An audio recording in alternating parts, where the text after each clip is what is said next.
Welcome back to big debate.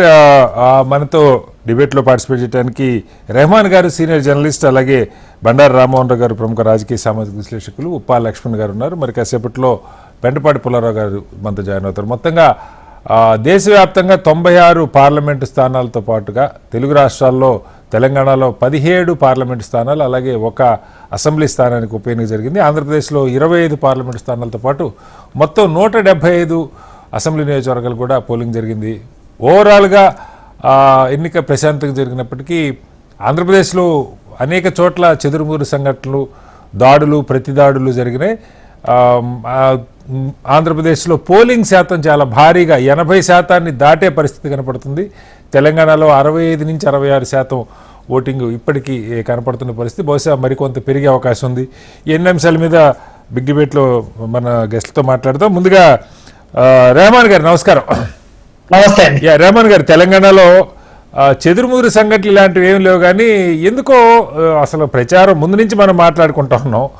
ప్రచారం చాలా మందకొడిగా సాగింది. ఎండలు, ఓన్లీ పార్లమెంట్ ఎలక్షన్, ఇలాంటి కారణాలు అనేకం కావచ్చు. ఇవాళ పోలింగ్ చూస్తే ఇప్పటికి నాకు అందుతున్న సమాచారం ప్రకారం అత్యల్పంగా హైదరాబాద్ చాలా హోరాహోరీ పోరాటం అనుకున్న దగ్గర అది 40% దాటే పరిస్థితి కనపట్ల. అలాగే మెదక్లో చాలా భారీ పోలింగ్ జరుగుతుందన్న వార్తలు వస్తున్నాయి. హైయెస్ట్ పోలింగ్ బహుశా మెదక్ అయి ఉండొచ్చు. ఓవరాల్గా అంటే తెలంగాణ నుంచి భారీగా ఆంధ్రాకి వెళ్ళినా వాళ్ళ వల్ల ఓటింగ్ తగ్గింది అనుకోవాలా, 2 చోట్ల ఓట్లు ఉన్నాయి అనుకోవాలా, లేదా సహజంగానే ఓన్లీ పార్లమెంట్ కాబట్టి ఓటర్ అంత ఆసక్తి చూపలేదనుకోవాలా, ఏం చెప్తారు? ఇప్పుడు శ్రీనివాస్ గారు, హైదరాబాద్ పార్లమెంట్ స్థానానికి సంబంధించి ఇక్కడ ప్రజలు ఓటింగ్ లో పాల్గొనడంలో చాలా కాలంగా పెద్దగా ఆసక్తి చూపారు. ఇక్కడ 2 కారణాలు. ఇప్పుడు ఆంధ్రప్రదేశ్ లో కూడా ఎన్నికలు జరుగుతున్నాయి. అక్కడ తమ ఓటు హక్కును చాలా మంది కలిగి ఉన్నారు. రహదారులంతా ఖాళీ అయిపోయి బస్ స్టాండ్లు, రైల్వే స్టేషన్లు కిక్కిరిసి ఉండడం మనం గమనించాం. అట్లానే తెలంగాణ ఇతర జిల్లాల్లో నివసించే వాళ్ళు, హైదరాబాద్ లో నివసించే వాళ్ళు తమ ఓటు హక్కును వినియోగించుకునేందుకు తెలంగాణలోని గ్రామీణ ప్రాంతాలకు వెళ్లారు. ఎందుకంటే అక్కడ తమ రికార్డ్ అవ్వాలి, తమ గ్రామానికి వచ్చినట్టుగా, తమ ఓటు వేసినట్టుగా. కేవలం ఏదో జీవనోపాధి కోసం కొంతమంది హైదరాబాద్కి వచ్చి ఉంటారు, మళ్ళీ తిరిగి తమ సొంత ప్రాంతానికి. హైదరాబాద్ లాంటి పార్లమెంట్ లో కూడా ఈ ఆంధ్ర ప్రాంత వాళ్ళు ఎక్కువ సంఖ్యలోనే ఉండే అవకాశం ఉందా? అది బాగా అలా అనుకోవచ్చా మనం? అంటే మిగతా ప్రాంతాలు ఇప్పుడు వెస్ట్ మల్కాజ్గిరి, లేదంటే ఈ శేర్లింగంపల్లి, ఎల్బీ నగర్ ఈ సైడ్ ఓకే, కానీ కోర్ హైదరాబాద్ లో కూడా సెటిలర్స్ ఎక్కువ సంఖ్యలో ఉండుంటారంటారా? ఉన్నారండి, ఉన్నారు. అంటే నిజానికి హైదరాబాద్ అంటే బేసికల్ గా హైదరాబాద్ అంటే only old city. Old city మినహాయిస్తే న్యూ సిటీ అంతా బయట ప్రాంతాల్లో నుంచి వచ్చి సెటిల్ అయిన వాళ్ళే ఎక్కువ మంది ఉన్నారు. అంటే కోస్తా ప్రాంతంలో వాళ్ళు అన్ని చోట్ల ఉన్నారు. ఒక ప్రాంతంగా మనం చెప్పడానికి జూబ్లీ హిల్స్ లో ఉన్నారు, బంజారా హిల్స్ లో ఉన్నారు, న్యూ సిటీలో చాలా ప్రాంతాల్లో ఉన్నారు వాళ్ళు. అట్లానే చాలా స్లమ్స్ లో అక్కడక్కడ తెలంగాణ జిల్లాలో నుంచి వచ్చి ఇక్కడ రకరకాలుగా పనులు చేసుకొని బతికే వాళ్ళు కూడా చాలా మంది ఉన్నారు. అట్లానే బేసికల్ హైదరాబాద్ కూడా కొంత బద్దకస్తమే. ఎన్నికల్లో ఓటింగ్ లో పాల్గొనడం అనేది ముందు నుంచి, ఒక రోజు క్రికెట్ మ్యాచ్ ఉంటే, ఐపీఎల్ ఉంటే పాల్గొన్నటువంటి సందర్భాలు, పూర్తిగా ఓటింగ్ మందకొడించినటువంటి సందర్భాలు మనం చాలా గమనించాం. అంటే గ్రామీణ ప్రాంతాల్లో ఉన్నటువంటి చైతన్యం ఎన్నికల్లో పాల్గొనడం అర్బన్ లో అంత ఉండడం లేదనేది మనం ముందు నుంచిగా అనేక సార్లు చర్చల్లో ఈ విషయం ప్రస్తావనకు వస్తోంది. అట్లాగే ఇప్పుడు జిల్లాలలో చూస్తే ఈసారి అంటే పార్లమెంట్ ఎన్నికలకు సంబంధించి ఓటింగ్ పర్సెంటేజ్ ఎప్పుడు తక్కువేనండి శ్రీనివాస్ గారు. అవును, అందులో మనకి అసెంబ్లీ లేవు కదా, ఓన్లీ ఎక్స్క్లూజివ్ పార్లమెంట్ కాబట్టి బాగానే. ఎగ్జాక్ట్లీ. ఇప్పుడు మనకు స్థానిక సంస్థలకు, సర్పంచులకు చాలా పీక్ స్టేజ్ లో జరుగుతుంది. కానీ పార్లమెంట్ కు వచ్చే వరకు చాలా తక్కువ స్థాయిలోనే పోలింగ్ పర్సెంటేజ్ ఉండడం మనం సహజంగానే చూస్తాం. ఆంధ్రాలో అసెంబ్లీకి, అటు పార్లమెంట్ కి ఎన్నికలు ఉన్నాయి కాబట్టి చాలా భారీ స్థాయిలో అక్కడ ప్రజలు ఓటింగ్ లో పాల్గొన్నట్టుగా మనం గమనిస్తున్నాం. కాబట్టి అసెంబ్లీ ఎన్నికలు అనేది నిజానికి ఒక హాట్ టాపిక్ గానే ఉంటదండి. రాష్ట్ర ప్రభుత్వం ఎవరు ఉండాలి, ముఖ్యమంత్రి ఎవరు ఉండాలి అనేటువంటి అంశాల ప్రాతిపదికన ఎన్నికలు జరుగుతాయి కాబట్టి డెఫినెట్ గా ఉంటది. చాలా చోట్ల శ్రీనివాస్ గారు తమ ఎంపీ ఎవరో కూడా ప్రజలకు తెలియని పరిస్థితి తెలియదు, నిజంగా తెలియదు. అట్లాంటి పరిస్థితి ఉంటది. అట్లానే ఖమ్మం జిల్లాలో, అట్లానే నాగర్ కర్నూల్లో, యాదాద్రిలో కొంతమంది ప్రజలు ఎన్నికల్ని బహిష్కరించారు. గ్రామాల్లో స్థానిక సమస్యల కారణంగా ఆ స్థానిక సమస్యల కారణంగా వాటిని కూడా ప్రభుత్వాలు అడ్రస్ చేయాలి. ఓకే. 75 ఏళ్ళ స్వతంత్ర భారతదేశంలో సమస్యల పరిష్కారంలో చిత్తశుద్ధి కనపడడంలో పాలక పక్షాలు విఫలమైనటువంటి నేపథ్యంలో వాళ్ళు ఎన్నికలు బహిష్కరించినట్టుగా మనకు తెలుస్తోంది. ఓకే. ఈ అంశాల పట్ల రామ్మోహన్ గారు మనకి ఈ తెలంగాణలో కూడా కీలకంగా ఈసారి ఒక ట్రయాంగిల్ ఫైట్ అనాలా, లేదు ఒక పార్టీ కొంచెం వెనకబడింది అనాలా, ప్రధానంగా ఉత్తర తెలంగాణలో హోరాహోరీ ఉంటుంది. కొంత బీజేపీకి కూడా అక్కడ ముందు నుంచి కాస్త బలం ఉంది. తెలంగాణ ఉద్యమాలు జరిగిన నేపథ్యం, బీఆర్ఎస్ కానీ. అయితే ఓవరాల్గా పోలింగ్ పర్సంటేజ్ చూసినప్పుడు ఈవెన్ సిటీలో కూడా పెద్దగా వాళ్ళ మొబిలైజేషను ఫాలోఅప్ లేకపోయినా జనం కదిలి ఓటింగ్ చేశారు. ఒక రకంగా నాకు అది సంతోషం అనిపిస్తూ ఉంది. బహుశా ఇది ఒకసారి ఓటేయటం అలవాటైతే వేస్తుంటారేమో, అసలైనోడు ఎప్పటికి రాడు కానీ ఒకసారి వేసినోడు రెగ్యులర్గా వెళ్తున్నాడేమో అనిపిస్తుంది నాకు. అది ఒకటి కనపడుతోంది. తెలంగాణలో ఓటింగ్ గురించి వివిధ ప్రాంతాల్లో ఇది ఎలా ఉందనుకోవచ్చు? మీకు అట్లా మిత్రులు నమస్కారం. అంటే నేను రెండు అబ్జర్వ్ చేస్తాను.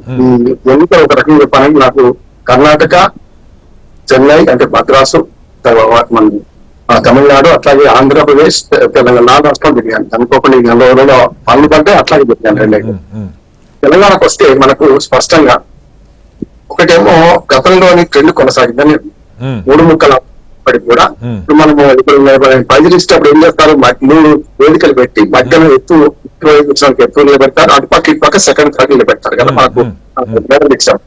అట్లాగే ఉంది. మొదటి స్థానంలో పైన ఎవరు నిలబడతారు, ఇటుపక్క సెకండ్ థర్డ్ ఎవరు నిలబడతారని పోటీ జరుగుతుంది. 3 పార్టీల మధ్య పోటీ జరుగుతుంది.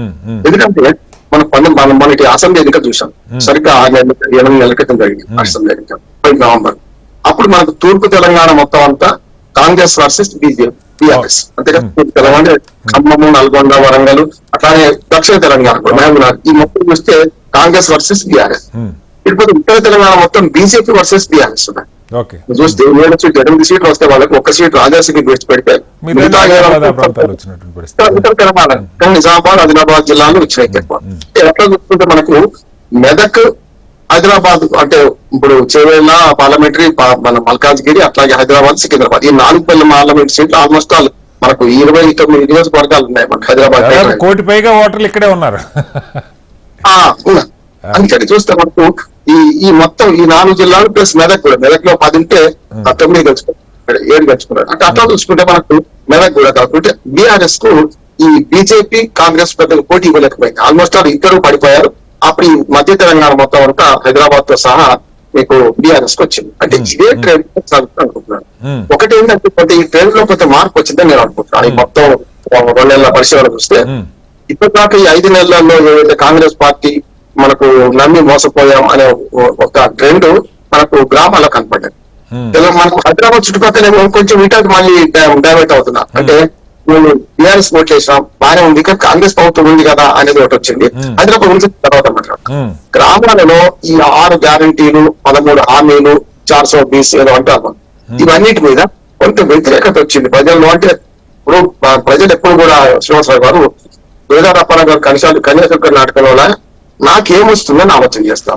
మీరు చెప్పే పాయింట్ కరెక్టే కానీ రామ్మోహన్ గారు, నా పాయింట్ ఏంటంటే మీకు లాస్ట్ టైం కూడా పార్లమెంట్ ఎలక్షన్లు కొంత భిన్నంగా చూస్తున్న వాతావరణం కనపడుతుంది కదా. అంటే నేషనల్ లెవెల్లో బీజేపీ, సరే తెలంగాణ నుంచి కొంతమంది బీఆర్ఎస్ ఎమ్మెల్యేలు ఉంటే, ఎంపీలు ఉంటే మంచిదే, దాని గురించి చర్చ కాదు, కానీ ఉండాలి, వాళ్ళు మా గొంతుకు వినిపిస్తామని వాళ్ళు చెప్తా ఉన్నారు. కానీ ఓవరాల్గా ఈ మధ్యకాలంలో మనం విన్నది జాతీయ స్థాయిలో కొంత ఎన్డీఏ కూటమి డౌన్ అవుతుంది, ఇండియా కూటమి పెరుగుతుందన్న వార్తలు రకరకాలుగా వస్తాయి డిఫరెంట్ ఫేజెస్లో. నిజమా కాదా జూన్ 4న కానీ మనకు తెలియదు. కానీ ఆ నేషనల్ ఎలక్షన్ అన్నది కాకుండా ఈ 5-6 నెలల్లో కాంగ్రెస్ రూలింగ్ మీద కూడా కొంత ప్రజలు ఆలోచన చేసి ఉంటారంటారా? ఖచ్చితంగా. అంటే మూడాపి తెలంగాణ ఒకే తీరు ఉండదని నేను అనుకుంటున్నాను. గతంలో 2018-2019కి 20 నెలల తేడాలో ఎంత తేడా వచ్చింది. ఆనాడు టీఆర్ఎస్ కు 85 సీట్లు ఇచ్చారు సొంతంగా, తర్వాత ఫిరాయింపు చేస్తున్నాను. కానీ 7 నెలలు ఎంత తేడా వచ్చిందని జాతీయ పార్టీలు ఆదరిద్దాం అనుకున్నారు. సర్కారు 16 అంటే 9కి పరిమితం చేశారు. 7 సీట్లు పక్కన 4+3 బీజేపీ కాంగ్రెస్ కి ఇచ్చారు. ఇవాళ కూడా నేనేమంటున్నానంటే ఫస్ట్ సెకండ్ స్థానంలో బీఆర్ఎస్ 3వ స్థానంలో ఉంటుంది అనుకుంటున్నాను. ఫస్ట్ సెకండ్ ఎవరైనా సమస్య, కానీ బీఆర్ఎస్ కూడా తక్కువలేదు కదా అని నేను ఒక ఉదాహరణ చెప్తాను. డెఫినెట్ గా తక్కువ అవకాశం ఉండదులేండి. బాగా ఓటర్లు మీరు అన్నట్టు తెలంగాణ వాళ్ళు వినిపించాలి, తెలంగాణ మాత్రం అయిపోయింది, తెలంగాణ మన అవసరాల రీత్యా వీటిని వినిపించాలి పార్లమెంట్ అనే భావన మనలాంటి వాళ్ళలో ఉంటది. కానీ పేద ప్రజలు తమకు ఏమొస్తుందో చూస్తారు. ఎప్పుడు చెప్తున్నారు బోయిదా అప్పారావు గారు కనిపిస్తున్న నాటకంలో మనకు మా ఎలక్ట్రానిక్ సేవ ట్రాన్స్ఫర్ అవుతారా అని ఎట్లా అడుగుతారో జట్కా బండి మీద ఇది అంతే ఉంటుంది. ఇవాళ ఏంటంటే 4-5 చూశాను. ఒకటేమో రైతు బంధు పూర్తిగా కాలేదు, అంటే రైతుల స్వతంత్రం. అట్లానే 25 మంది మనకు కౌలు రైతులకు ఇస్తానన్నారు. అంటే 6 గ్యారెంటీల్లో 1-2 బస్సు ప్రయాణం లాంటి అట్లా 1-2 తప్ప మిగతా కాలేదు కదా. అంటే వచ్చే లబ్ధి పోయింది కదా అని ఒకటి వస్తుంది. వాళ్ళు ఇస్తామన్న ఆశలు కూడా పెద్దలు పెట్టారు కదా, వాటి గురించి పెద్దలు అవుతుంది గ్రామాల్లో. అది ఎటుపోతుందో చెప్పలేదు. బీజేపీ పోతుందా బీఆర్ఎస్ పోతా కూడా చెప్పలేదు. కానీ కాంగ్రెస్ కు వ్యతిరేకంగా గ్రామీణ ప్రజలు ఒకటి అంటున్నారు. అది ఇది ఎటు టైం అట్టయితే అనేది చెప్పలేదు. ఓటర్ల గురించి మాట్లాడితే హైదరాబాద్ పార్లమెంట్ వేరు, మల్కాజ్గిరి సికింద్రాబాద్ వేరు.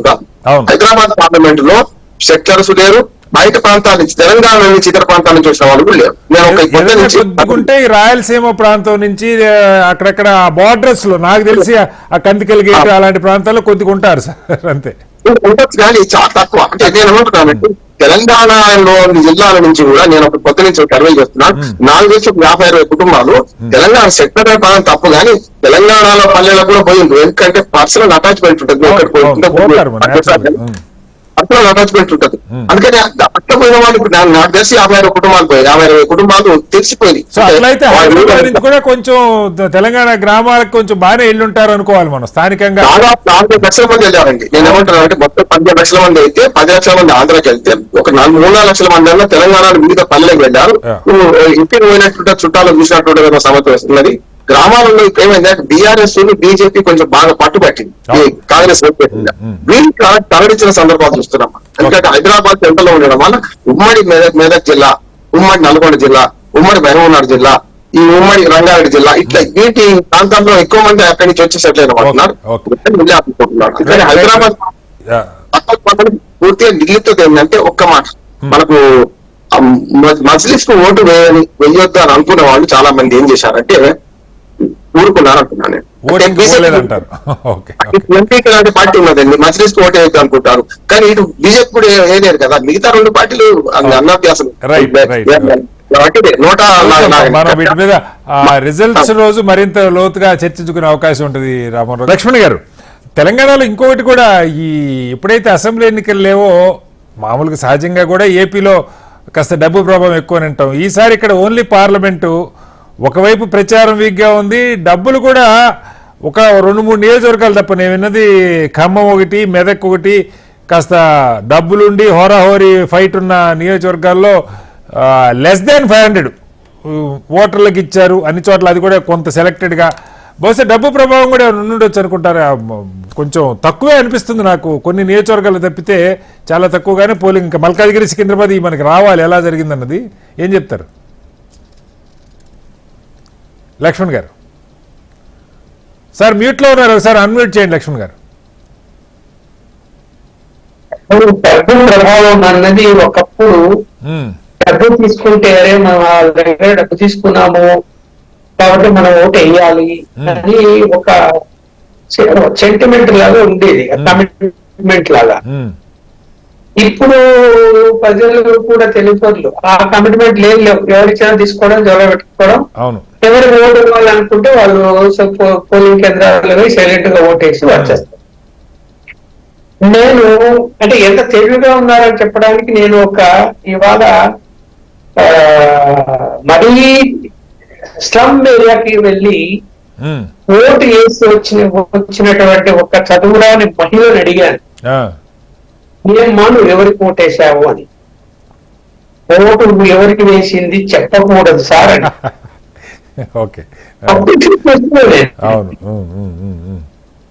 చెప్పకూడదు సార్ అయింది. చూపించిన వేలికి ఇలా నేను కూడా వేసి వచ్చాను, చూపించు.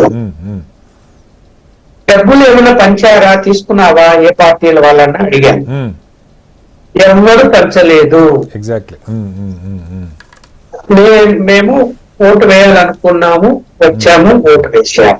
అంటే ఆమె తీసుకుందా లేదా పక్క పెడితే అసలు పంచారా లేదో కూడా పంచలేదని చెప్తుంది నేను. పంచలేదండి, బస్తీ కదా అది, చిన్న చిన్న బస్తీలో పంచితే బస్తీ అంటే తెలిసిపోతారు.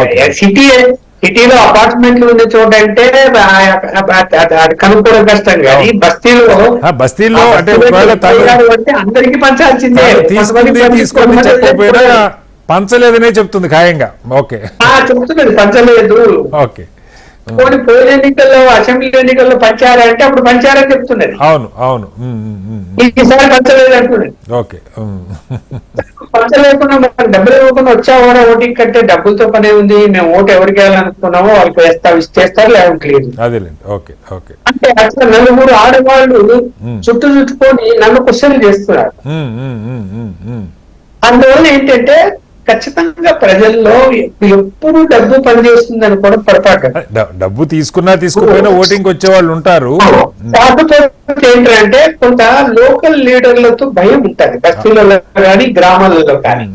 అపార్ట్మెంట్ కల్చర్ లో ఎవరికి ఏం భయం ఉంటుంది, కానీ ఈ స్లమ్ ఏరియాలో భయం ఎందుకు ఉంటుంది లోకల్ లీడర్ మీద అంటే, ఇప్పుడు డబ్బు ఇస్తున్నాడు అనుకో, తీసుకోలేదు అనుకో, తీసుకోకపోతే మాకు అగెనెస్ట్ నువ్వు అంటాడు కదా వాడు.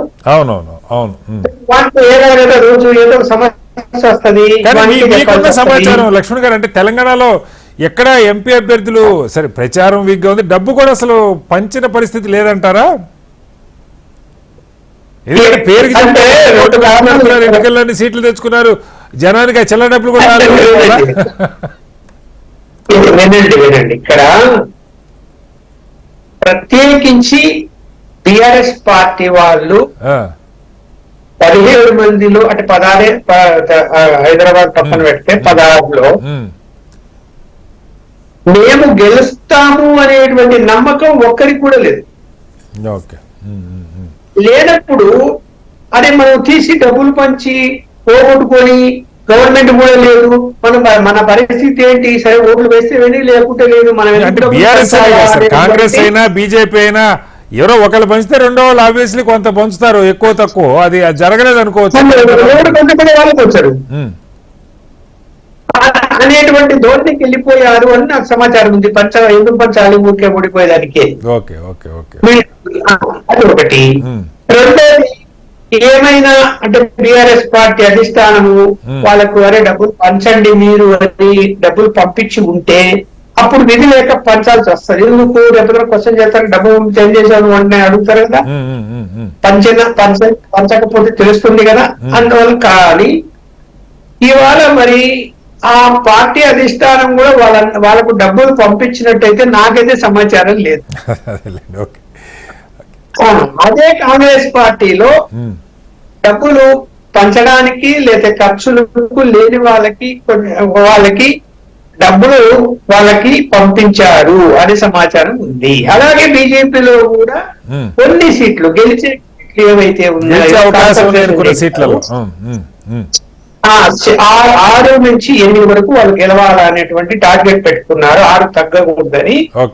ఇప్పుడు ఈ ట్రెండ్ చూస్తుంటే 8గా 10కి పోతాయేమో మన రమణ అభిప్రాయం కూడా ఎలా ఉంది అనేది చెప్తాడేమో అని నేను అనుకుంటున్నాను. అలాంటి పరిస్థితుల్లో వాళ్ళు కూడా ఏం చేశారంటే, అరే పంచకపోతే గనక మరి అవతల పంచాడు కదా మనం పంచకపోతే ఎలాగా అని కాంగ్రెస్ వాళ్ళు ఎక్కడైతే పంచారో అక్కడ గెలిచే అవకాశాలు ఉన్న చోట బీజేపీ కూడా పంచింది. పంచలేదన్న తప్పదు, ఏమన్నా పంచలేదంటే అబద్ధాలు. Okay okay okay, right. ఒకసారి మనం ఏపీ డీటెయిల్స్ కూడా వద్దాం. రెహమాన్ గారు, ఏపీకి సంబంధించి సరే తెలంగాణలో ఈ పరిస్థితి అంటే ఏపీలో ఒక యుద్ధం లాగానే జరిగింది లాస్ట్ టైం కూడా. ఎందుకంటే అక్కడ అసెంబ్లీ పార్లమెంట్ రెండు కలిసి ఉన్నాయి, ప్లస్ ప్రధానంగా 2 పార్టీలు సరే ఈసారి ఒక సైడ్ కూటమిలాగా ఫామ్ అయింది అనుకోండి, తెలుగుదేశం జనసేన బీజేపీ 3 కలిసి, ఒక అదర్ సైడ్ వైసీపీ, కొంత కాంగ్రెస్ కూడా షర్మిల గారు అక్కడ బాధ్యత తీసుకున్నాక మళ్ళీ కాంగ్రెస్ కూడా కొంచెం గట్టిగా లేపే ప్రయత్నం, ఎస్పెషల్లీ కడప పార్లమెంటు, అలాగే రాయలసీమలో కొన్ని చోట్ల, కోస్తాలు కొన్ని చోట్ల బలమైన అభ్యర్థులు కాంగ్రెస్ నుంచి కూడా ఉన్నారు. కాంగ్రెస్ ఓట్ షేర్ కూడా పెరుగుతుంది అన్న పరిస్థితి ఏపీలో కనపడతాం. ఏంటి ఏపీలో దాదాపు 80% ఓటింగ్ జరుగుద్దని అంటున్నారు, ఇప్పటికే 70 దాటిపోయింది, 68 అఫీషియల్ ఫిగర్, కానీ ఇంకా చాలా చోట్ల క్యూలలో ఉన్నారు. లాస్ట్ టైం 79 పాయింట్ చిల్లర జరిగింది, ఈసారి 80 క్రాస్ అవుతుందంటా ఉన్నారు. సంఘటనలు మీరు చూసే ఉంటారు. తాడిపత్రి, ఎప్పుడూ లేనిది కోస్తాలో తెనాలి లాంటి ప్రాంతాల్లో కూడా కాస్త ఒక ఎమ్మెల్యే, వైసీపీ ఎమ్మెల్యే దాడి చేసిన ఘటన, తాడిపత్రిలో రాళ్ళు రూకోటాలు పోలీసుల మీద, మాచర్లలో ఈవీఎంలు ధ్వంసం, దర్శిలో అనేక చోట్ల చెదురుమూరు సంఘటనలు. పోలింగ్ ఆగింది, రీపోలింగ్ ఉంటుందని అనుకోవట్లేదు, కానీ ఒక ఘర్షణ వాతావరణం అయితే స్పష్టంగా కనపడతా ఉంది. ఏంటి ఏపీ గురించి ఏం చెప్తారు? నిజానికి ఆంధ్రప్రదేశ్ కానివ్వండి, తెలంగాణ కానివ్వండి చైతన్యవంతమైనటువంటి ప్రాంతాలు. ఇక్కడ ఓటింగ్ లో లేకపోతే కొంత అంటే రాయలసీమ ప్రాంతాల్లో చాలా ఏళ్ల క్రితం మనం గమనించాం బాంబు దాడులు జరగడం, ఫిజికల్ అటాకింగ్ చేయడం, బూత్ క్యాప్చరింగ్, లేకపోతే ఈవీఎం ధ్వంసం, లేకపోతే బ్యాలెట్లు ఎత్తుకెళ్లడం, ఇలాంటివి చాలా ఏళ్ల క్రితం జరిగాయి. మళ్ళీ ఇప్పుడు ఈ ఎన్నికల్లో కూడా అక్కడక్కడ చోటు చేసుకోవడం, రాళ్ళు రువ్వుకోవడం, నిజానికి ఇవన్నీ దురదృష్టకరమైనటువంటి ఘటనలు. ప్రజలు వీటిని గమనిస్తున్నారు. అట్లా చేసేటువంటి రాజకీయ నాయకులకు గాని, పార్టీలకు గాని ప్రజలు తప్పకుండా బుద్ధి చెప్తారు. కానీ నిజానికి ఇవన్నీ దురదృష్టకరమైనటువంటి అంశాలు. గతంలో మనం తెలంగాణలో గానీ, ఆంధ్రాలో గానీ ఎక్కడో చోట రీపోలింగ్లు జరిగాయి. అసలు ఇప్పుడు అంటే చాలా వరకు రీపోలింగ్ ఉండట్లేదులేండి, రీపోలింగ్ అంటే ఇప్పుడు మేము 10 ఏళ్ల క్రితం ఏదో నేను పత్రికల్లో పనిచేసినప్పుడు రాశాను, ఇదే విచిత్రం ఎన్నికలు ప్రశాంతం అని. అప్పటి నుంచి కంటిన్యూస్ గా ఎన్నికలు ప్రశాంతంగా జరుగుతూ వస్తున్నాయి. రీపోలింగ్ లేకుండా, లేకపోతే అప్పట్లో పీపుల్స్ వార్ ఘటనలు కానివ్వండి, లేకపోతే ప్రశాంతంగా అంటే సార్ రెహమాన్ గారు, ఎవరికి వాళ్ళు ఒకళ్ళొకళ్ళు అభ్యంతరం పెట్టుకోకుండా చక్కగా ఎవరి శక్తి మేరకు వాళ్ళు డబ్బులు పంచుకొని, ఎవరి శక్తి మేరకు వాళ్ళు జనానికి తాగబోయించి, ఈ మన పార్టీ వాడు కాదన్నా సరే డబ్బులు ఇచ్చి తీసుకోండి, ఎంతో కొంత మీ ఇష్టం వేస్తే ఏంటి లేదు, ఈ పరిస్థితి వచ్చింది సార్ ఏపీలో. దానివల్ల గొడవలు ఉన్నట్లే. ఇవాళ ఏదో కొన్ని జరిగినాయి, అది ఇండివిజువల్ గా ఉన్న ఇష్యూస్ కానీ, బట్ అదర్వైజ్ మీరు స్థానికంగా ఉండేటువంటి పరిస్థితులు, అక్కడ ఉన్న చిన్న చిన్న ఘటనలు, లేకపోతే అక్కడ ఉండేటువంటి వైషమ్యాల వల్లే జరిగినాయి ఏపీలో కూడా. డెఫినెట్ గా ఇంతకు ముందు మనం మాట్లాడుకున్నట్టు పార్లమెంట్ ఎన్నికల్లో ధన ప్రవాహం జరగలేదా అనే అంశం గురించి చాలా మంది మాట్లాడారు ఇంతకు ముందు ప్యానెల్లో. నా అభిప్రాయం కూడా ఇందులో చెప్తాను. డెఫినెట్ గా ధన ప్రవాహం జరిగిందండి. తమ సొంత పార్టీ ఎమ్మెల్యేలకు డబ్బుల పంపిణీ జరిగింది, అలాగే కార్పొరేటర్లకు. ఒక్క సెకండ్, ఎంతో రామ్మూర్తి గారు జాయిన్ అవుతా ఉన్నారు.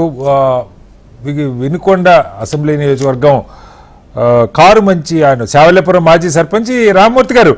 ఇప్పుడే నేను ఒక బ్రేకింగ్ వార్త చూశాను. మీ అసెంబ్లీ నియోజకవర్గంలో కొన్ని బూతుల్లో ఆల్రెడీ ఓటర్లు క్యూలో ఉన్నారు, కానీ ఈ వీవీప్యాట్ స్లిప్పులు అయిపోయినాయి అని చెప్పి దాదాపు 150-200 మంది ఓటర్లని ఓటింగ్కి అనుమతించట్లేదు, 6 లోపల వాళ్ళు పోలింగ్ బూత్లోకి వచ్చినాయని చెప్పి చెప్తున్నారు. వాస్తవంగా ఏం జరిగింది అక్కడ? కారుమంచి అనే గ్రామం, బూత్ నెంబర్ 136 అని చెప్పి చెప్తా ఉన్నారు. మీకేమైనా సమాచారం ఉందా? ఉందండి సమాచారం. కారుమంచి విలేజ్ లో, ఇది శావల్యాపురం మండలంలోదండి. 136 కారుమంచి విలేజ్. అది ఈ బ్యాటరీ అయిపోవడం వల్ల అది పనిచేయలేదు మిషన్. ఓకే. తర్వాత బ్యాటరీ వేరే తీసుకొచ్చి వేసి మళ్ళీ అందరికి స్లిప్లు ఇచ్చి క్యూలో ఉన్న వాళ్ళందరి చేత మళ్ళీ ఓట్లు వేయిస్తున్నారండి. ఓవరాల్ గా ఏం చెప్తారు రామ్మూర్తి గారు? మీరు మా సర్పంచ్ గా కూడా చేశారు గతంలో. అంటే ప్రజల్లో ఉత్సాహం భారీగా, హైదరాబాద్ నుంచి అయితే నిన్న రాత్రి కూడా ఆల్మోస్ట్ ప్రతి బస్ స్టాప్, సిటీ బస్ స్టాపుల దగ్గర నుంచి కూడా ప్రైవేట్ బస్సులు, ఆర్టీసీ బస్సులు భారీగా ఏపీకి తరలినాయి.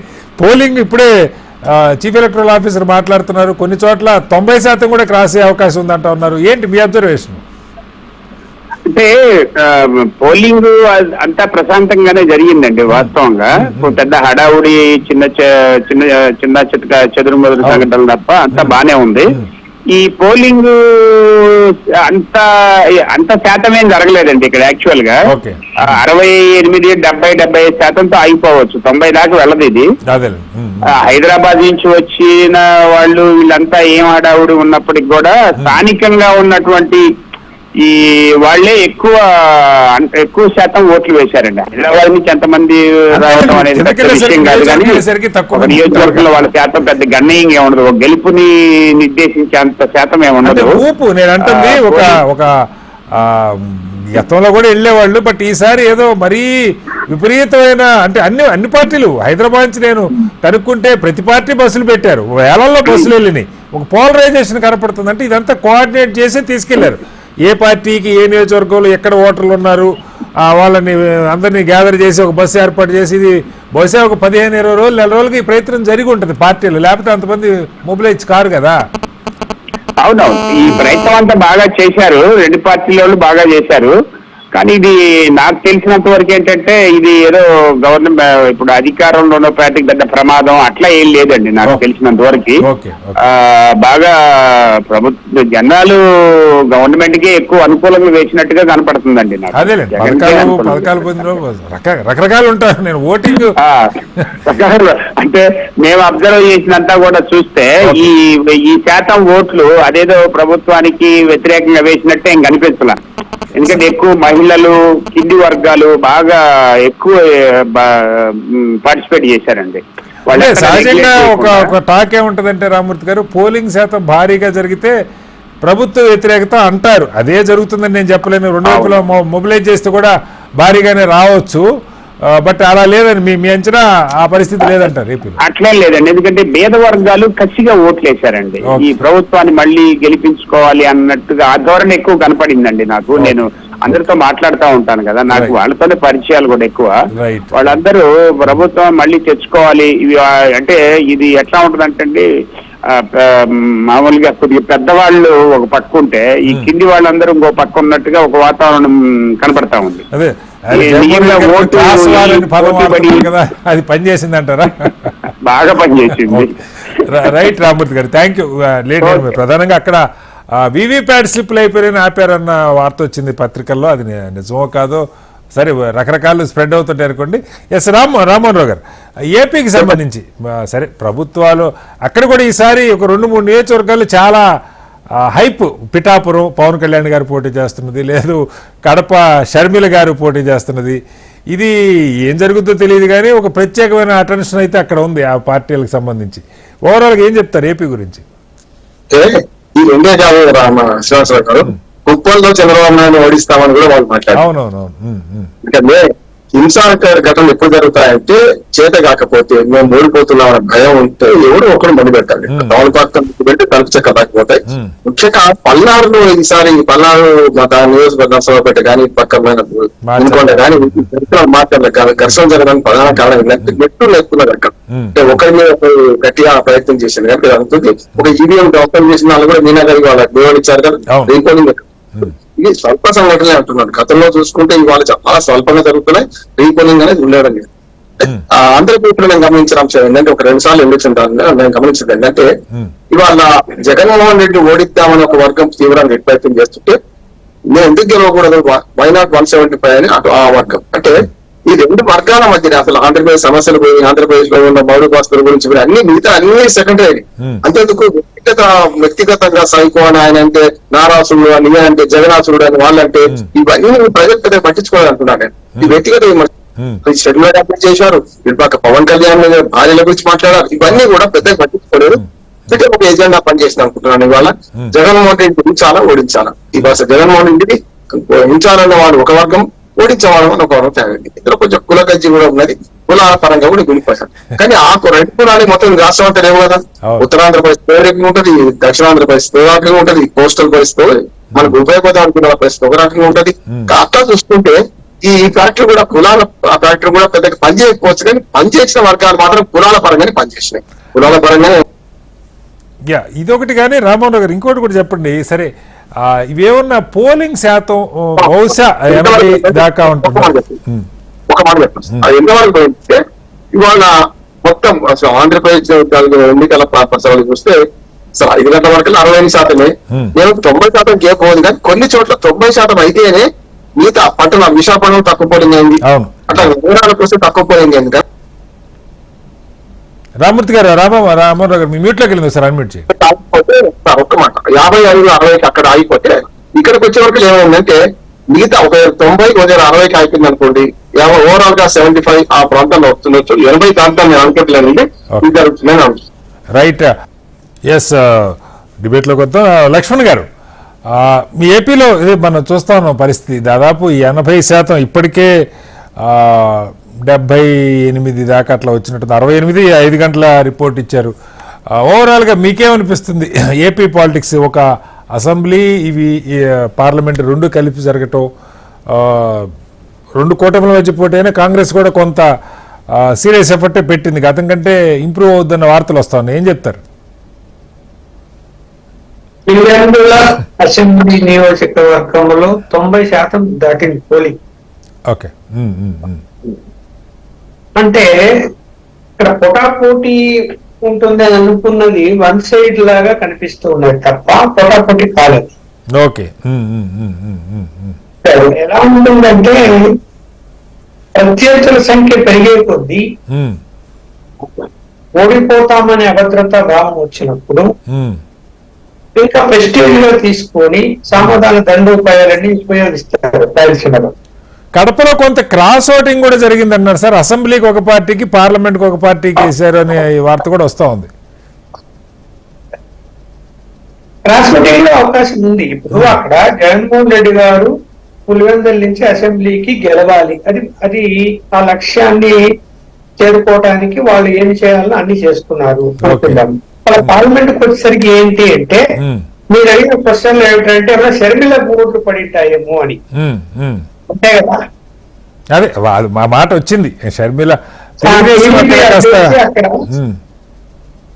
టీడీపీ అభ్యర్థి కూడా ఉన్నా కూడా అవును, టీడీపీ అభ్యర్థి కంటే షర్మిలకి ఎక్కువ ఓట్లు వచ్చి ఉంటాయి అని ఒక చర్చ, లేకపోతే ఎందుకు అంత పర్సెంటేజ్ అయింది అని కూడా ఖచ్చితంగా వస్తుంది. ఎందుకంటే ఒక ఓటు అక్కడ వేసినప్పుడు ఇంకో ఓటు ఇక్కడ వేస్తాము, ఆమెను కూడా మనం పక్కన ఎందుకు పెట్టకూడదు అంటే విలేజ్ పల్లెటూర్లు ఎక్కువ ఉన్నటువంటి నియోజకవర్గం. అందువలన పల్లెలు ఎలా ఉంటుందంటే ఎవరిని కాదనుకోకుండా, ఆ కుటుంబాన్ని కాదనుకోకుండా ఉండేటువంటి పరిస్థితులే మనకి ఎక్కువ కనిపిస్తాయి అక్కడ. అందువలన ఇక్కడ ఓట్లు ఒక కొంత వచ్చినంత మాత్రాన షర్మిల మిగతా నియోజకవర్గాల్లో అలాంటి పరిస్థితి లేదు. ఏడు అసెంబ్లీలో పులివెందుల్లో ఉండొచ్చేమో కానీ పక్కన దమ్మలమడుగులో, లేకుంటే కడపలోను, లేకుంటే పొద్దుటూరులోను, మైదుకూరులోను, బద్వేల్లోను, కమలాపురంలోనూ వేస్తారని నేనైతే అనుకోవటం లేదు. అందువల్ల ఏంటంటే వైఎస్ఆర్సీపీ వాళ్ళు పోల్ మేనేజ్మెంట్ లో అధికారం ఉంది కాబట్టి చాలా జాగ్రత్తగా అన్ని చర్యలు తీసుకున్నారు. పోలింగ్ శాతం పెరిగిందని నేను అనుకుంటున్నాను అక్కడ ఎన్నికలు. కూటమి అవకాశాలు ఎలా ఉండొచ్చు లక్ష్మణ్ గారు? పోలింగ్ బాగా భారీగా జరిగింది, లాస్ట్ టైం కూడా 79% పైగానే జరిగింది. అంటే గత ఎన్నికల్లో 62% పోలింగ్ జరిగింది. ఈసారి 75 యావరేజ్ ఇప్పటికే ఉన్న సమాచారం మేరకు 75 దాటింది. అంటే ఒక 13% పెరిగింది. 13% పెరిగినప్పుడు సరే ఇంకా 4% పెరిగినా, ఎంత శాతం, ఒక 15% పెరిగింది అనుకున్నా కూడా ఈ 15% ఓట్లు ఎటువైపు మళ్ళీ ఉంటాయి అనేది ఖచ్చితంగా చర్చించాల్సిన అంశము. సరే ఈ సర్వే సంస్థలు ఏం చెప్తాయో రేపు వెళ్ళి తర్వాత అంశం కానీ మనం చెప్పడానికి మనకి జూన్ 1వ తారీఖు దాకా ఎగ్జిట్ పోల్స్ బయటికి రావు, అదే లీకులు వస్తా ఉంటాయి, వాళ్ళు వీళ్ళు చెప్పుకుంటా ఉంటారు అంతే. అది లేదు. ఇక్కడ మనం మాట్లాడుకుంటే ఏంటంటే ఎప్పుడు కూడా నువ్వు ఈ ప్రభుత్వం గెలవని అనుకుంటే ఎలాగూ గెలుస్తాడు, మనం కూడా ఏకపోయినా గెలుస్తాడు అనేటువంటి భావన ఉంటుంది జనరల్ గా. మోదీ గెలుస్తాడా అని. ఎందుకు? ఇప్పుడు ఎందుకు నీకు దాని ఉదాహరణ నీకు నేషనల్ వైడ్ చెప్తారు. నరేంద్ర మోడీ గారు తిరిగి అధికారంలోకి రానున్నారు అన్నది బాగా ప్రచారం అయిపోయింది. ప్రతిపక్ష పార్టీలు అధికారంలోకి వచ్చే అవకాశమే లేదు అన్నది అయినప్పుడు మరి అనేక బీజేపీ రాష్ట్రాల్లో పోలింగ్ పర్సెంటేజ్ ఎందుకు తగ్గిపోయింది? మనం అయిపోయినా ఎలాగో గెలుస్తాడులే మనము పోతే. ఓకే, మోడీ గారు ఆయన గెలుస్తాడు కదా. సో అదే ఇప్పుడు వరీయింగ్ ఫ్యాక్టర్ అవుతుంది అనుకోవాలా? ప్రధానంగా ఇక్కడ పోలింగ్ తగ్గటమే కాస్త టెన్షన్ మొదలైందని ప్రచారం. టెన్షన్ ఏం లేదు అక్కడ. ఇప్పుడు వేయాలనుకున్న వాళ్ళు మోడీ గారికి తగ్గినంత మాత్రాన మోడీ గారికి వేయకుండా ప్రతిపక్షాలకు వేసింటారని నేను అనుకోవడం. ఓకే ఓకే ఓకే ఇక్కడ ప్రభుత్వ వ్యతిరేక ఓటు శాతం పెరిగిన మాట నిజము ఏపీలో ఏపీలో. ఓకే. ఈ ప్రభుత్వ వ్యతిరేక ఓట్ల శాతము ఏదైతే ఉందో వాళ్ళు పోలింగ్ కేంద్రాలకు వచ్చి ఓటు వేస్తారా వేయరా అని మనం చర్చించుకున్నాం ఇప్పటి వరకు. అవును. ఇప్పుడు మనకి ఏమర్థమైపోతున్నది, వేశారని అర్థమవుతున్నది. పోలింగ్ పర్సెంటేజ్ పెరిగింది కాదు. ఓకే. మరి ఆ ఓట్లు ఎవరికి పోతాయి? మూడో పార్టీ లేదు కదా, ఓన్లీ ఎన్డీఏ వైఎస్ఆర్సీపీ. కాంగ్రెస్ ఉన్నా అది దానికి లెక్క పెట్టుకోవాల్సిన అవసరం లేదు కాంగ్రెస్ కి. అందువల్ల ఏమైపోయిందంటే నిజంగా ప్రభుత్వ వ్యతిరేక ఓటు శాతం మీద పెరిగి వాళ్ళు ఓట్లు వేసి ఉంటే మాత్రము ఖచ్చితంగా జగన్మోహన్ రెడ్డి గారికి ఇబ్బందికర పరిస్థితులే కనిపిస్తాయి. ఒకసారి మళ్ళీ వస్తాను సార్ మీ దగ్గరికి. చెప్పండి. ఇప్పుడు అలా కాదు, జగన్మోహన్ రెడ్డి గారే మళ్ళీ రావాలి. ఇప్పుడు ఇందాక ఎవరు మిత్రుడు మాట్లాడినప్పుడు పేద వర్గాలందరూ కూడా మళ్ళీ జగన్మోహన్ రెడ్డి రావాలని గుంపగుత్తగా పోయి ఓట్లేశారు అని చెప్తున్నాడు. ఒకవేళ అదే నిజమైతే అధికార పార్టీకి అవకాశాలు ఉంటాయి. Correct, right. రెహమాన్ గారు, ఏపీకి సంబంధించి ఒకటి దాదాపు అసలు మనకి ఎన్నికలు మొదలయ్యాక 4th phase లో బాగా టైం కూడా కలిసి అప్పటికే వైసీపీ క్యాండిడేట్లు ఆయన మన నోటిఫికేషన్ వచ్చిన రోజు ప్రకటించారు. తెలుగుదేశం కూడా చాలా ఫాస్ట్గా గతంతో పోలిస్తే చాలా వేగంగా ఇన్ని పొత్తులున్నా సరే ఒకేసారి 100 అట్లా లిస్టులు ఇచ్చిన పరిస్థితి కూడా మనం చూసాం. చంద్రబాబు గారు ఎప్పుడు సహజంగా అట్లా ఎవరు. బట్ ఈసారి అభ్యర్థులు చాలా ముందుగానే ఖరారైపోయారు, పొత్తులు ఖరారైపోయినాయి. దాదాపు నెలన్నర దాకా టైం వచ్చింది. మనకి ఫస్ట్ ఫేజు ఏప్రిల్ 19 జరిగితే ఇవాళ మే 13, ఇదే నెల ఉంది. అంతకుముందు ఒక దాదాపు 20-25 రోజులు, నెలన్నర పైగా టైం. సో చాలా డీటెయిల్గా వర్కౌట్ చేసుకున్నారు పార్టీలు, ఓటర్లు ఎక్కడెక్కడ ఉన్నారు, ఎవరిని ఎలా తెచ్చుకోవాలి, సామాజిక సమీకరణాలు ఇవన్నీ. అలాగే హైదరాబాదు, చెన్నై, బెంగళూరులో ఉన్న ఓటర్లను తరలించడం, ఇదంతా 80% దాటి ఉన్న వార్తలు అయితే వినపడతా ఉన్నాయి ఇప్పటికీ. రమణ్ గారు, ఇది దేనికి సంకేతం? ప్రభుత్వ వ్యతిరేకత అనుకోవాలా, లేదు ఈ విపరీతమైన పోలరైజేషన్ వల్ల ఇద్దరు మొబిలైజ్ చేసి ఎవరి ఓటర్లను వాళ్ళు తెచ్చుకొని వేయించుకోవటం వల్ల ఇంత వస్తుంది అనుకోవాలి? ఏం చెప్తారు? డెఫినెట్ గా శ్రీనివాసరావు గారు, ఇప్పుడు 2 విషయాలు ఉంటాయి ఇక్కడ. అంటే 2018 తెలంగాణ అసెంబ్లీ ఎన్నికలు చూసినప్పుడు విపరీతమైనటువంటి ఓటింగ్ పర్సెంటేజ్ జరిగింది. అప్పుడు ఏంటంటే సంక్షేమం ఒకటేసారి పెద్ద ఎత్తున అన్ని వర్గాలకు సంక్షేమాన్ని మొదలు పెట్టారు. అంటే అంటే బెనిఫిషరీస్ ఉంటారు కదా, లబ్ధిదారు, రైతు బంధు ఇలాంటివన్నీ అప్పుడే మొదలు పెట్టారు.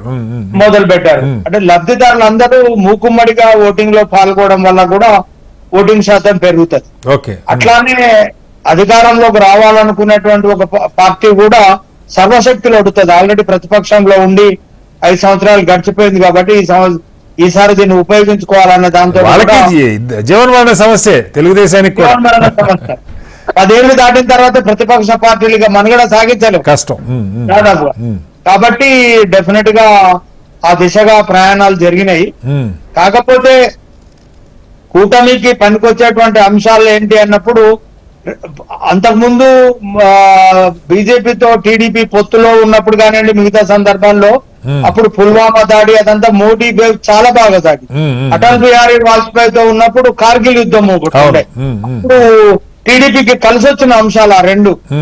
ఇప్పుడు బీజేపీ ఓట్ షేరింగ్ ఆ స్థాయిలో ఆంధ్రప్రదేశ్ లో లేదు. ఇప్పుడు బీజేపీతో కలవడం వల్ల టీడీపీ అదనంగా పొందిన ప్రయోజనం కంటే జరిగిన నష్టమే ఎక్కువ.